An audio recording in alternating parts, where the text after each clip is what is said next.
All right, good afternoon, everybody. It's Jay again, and it is around the 1st of March here.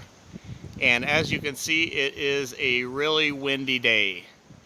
And you can predict this is going to happen every single year because this is the start of the new year, and things are going to be blooming, and things are going to be budding out, and things are going to be setting fruit. And inevitably, you live in the desert, so everything in nature is trying to destroy your food, and wind is one of them. And as you can see, we get these little windstorms here in Arizona, and it'll get real windy here, and here in a second it'll probably get still, and then it'll get windy again, and then still for a second. But for the most part, for the next 2 weeks, it's gonna be really windy like this, and you can see it in these taller trees with the rainbow eucalyptus and the jacaranda. See them kind of swaying around. I'm gonna give you guys a few tips because your fruit starts now, basically, and the health of the tree really relies on a couple key little factors. So I'm gonna go over a few little things to help maybe you guys keep a little bit more fruit and a little bit more flowers on your trees this year, because lots of complaints of not much citrus this last year, and one reason was the heat, but I'll tell you another huge reason is the wind, because every time the citrus are starting to bloom, you can guarantee it's going to be windy for the next 2 weeks. So I'm going to give you guys a couple little tips here on how you can maybe keep a little bit more fruit. Okay, so let's go over this plum tree. So you may think, well, hey, a little bit of wind, that's really not that bad. Um, shouldn't really bother the plants any. But as you can see by today, by having all this extra wind, there is no bee activity. Okay, normally these flowers on this freshly blooming plum, man, this thing's absolutely gorgeous. Normally this would be completely covered with bees. Well, on a windy day like this, they can't fly and navigate around, so they more or less kind of just stay by the hive for the most part. Now you will see occasionally out here some mason bees or some native bees, which are a little bit smaller, which could definitely pilot through the wind. Wow, this thing is really pretty. I tell you, these stone fruits are really pretty, but the wind also dries the blooms up and dries the blossoms up and blows the petals off and blows the pollen off. So when it's windy like this, it's good to give them a little bit extra irrigation. So I will probably be watering my plants probably every day now for the next 2 weeks while it's during this windy period.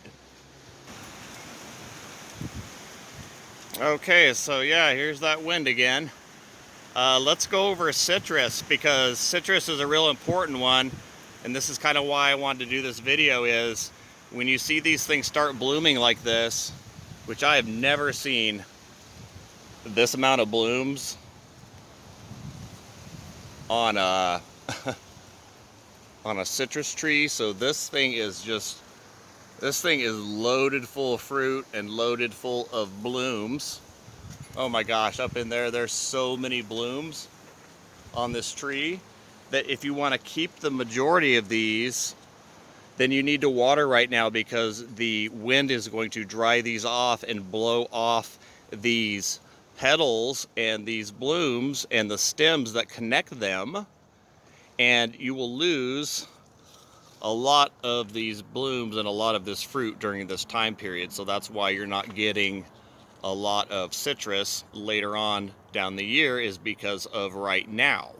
So it's really kind of critical during this time period to irrigate these guys a little bit more.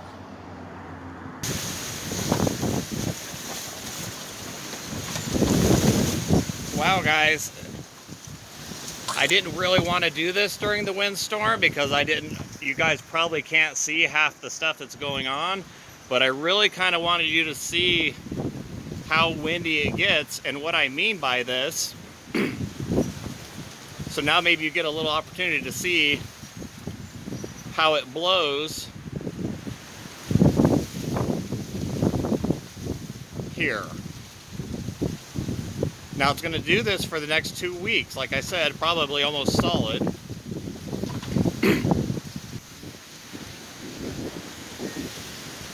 So what is happening is you're drying up a lot of the plants. The plants are drying up. And there's some plants that just, they don't like it. They want to stay a little bit more humid. And one of those being the one right in front of me, which is a star fruit. And man, this guy's got some nice fruit. I'm hoping you guys can see that. And it's got just chains, just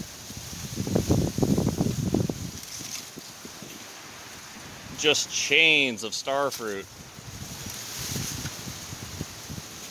But what is the point of this is this kind of wind and a star fruit mixed together. Oh wow, look at all the fruit back there.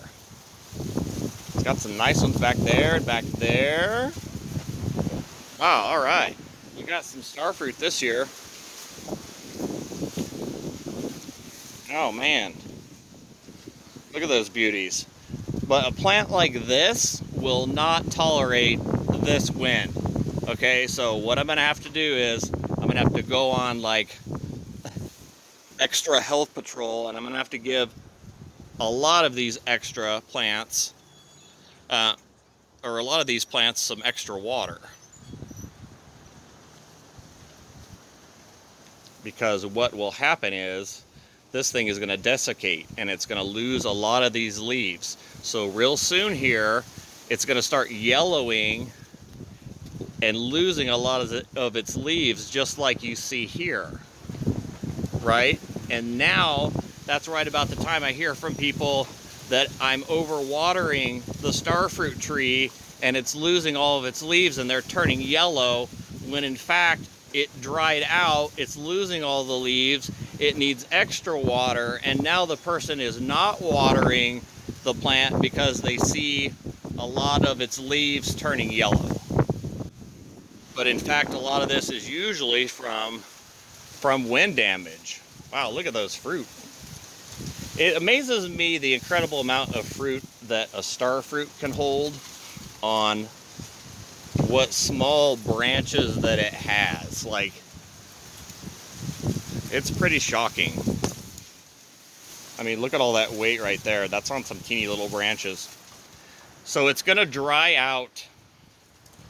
It's going to dry out your tropicals, guys. So these are really, really important that you keep the water and the humidity up to.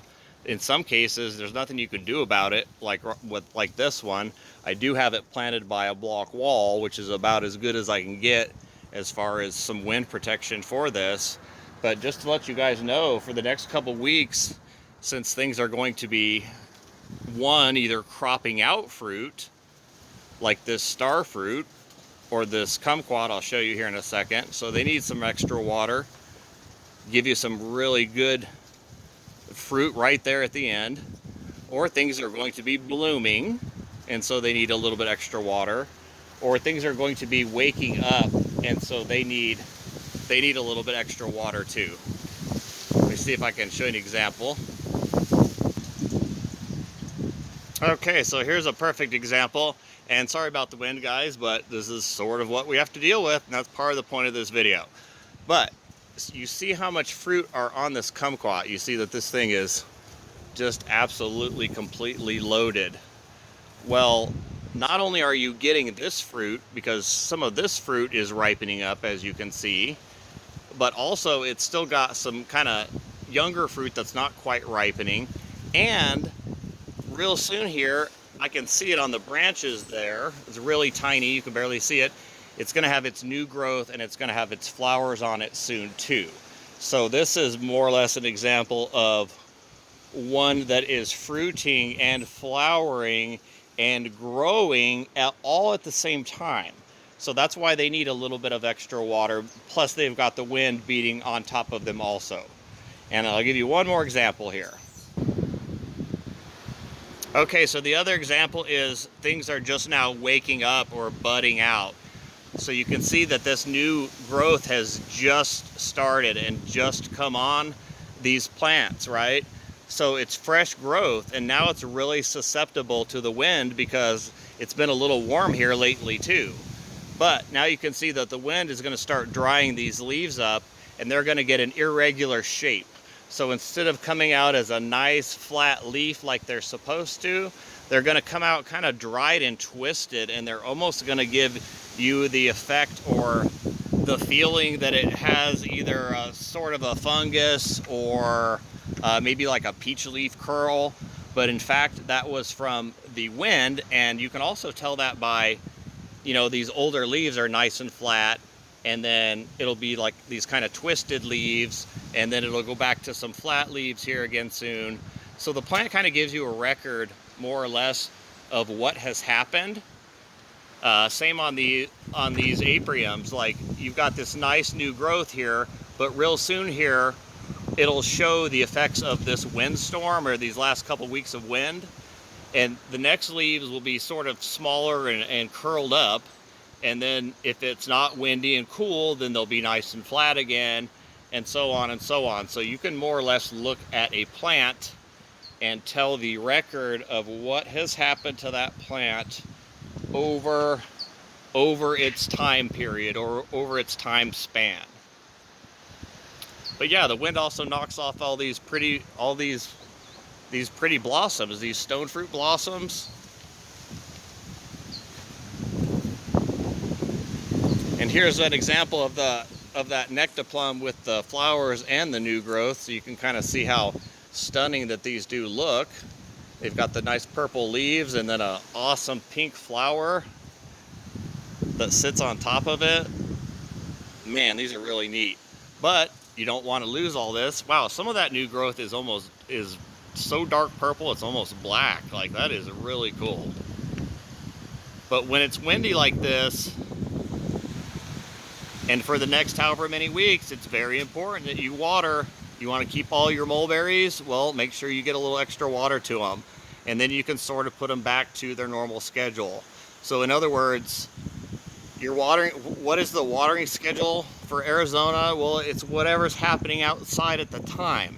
And there's certain little key areas where you water a little bit more, and then there's times where you don't water at all, like in the winter. Early spring, you water quite a bit more, and then you'll cut it back a little bit there for late spring, and then you'll have to pick it up again there in the summer again. But I'm telling you, wind like this, if you don't think it makes a difference, go out and look at your plants and observe and look at them after after a windstorm like this, and look at the effect of the fruit or the leaves if you have not watered. And you'll see what I mean about that patterning, about having those leaves look the way that they look because of what they've gone through. So it's hard enough in Arizona to grow things, guys. I mean, with the heat alone and the cold, and then people don't think about the wind being like a super important part, like as much as shade is, and as much as humidity is, and as much as temperature is. Well, you have wind too, guys. You really, really do. It's a huge factor, and I really think about it on days like this when it's really, really windy. So, all right, guys, I'm done talking your ear off. That is it for today. Just be aware of this, and I hope maybe that'll get you guys, those tips will get you guys a little bit more fruit this year off your trees. All right, thank you for watching.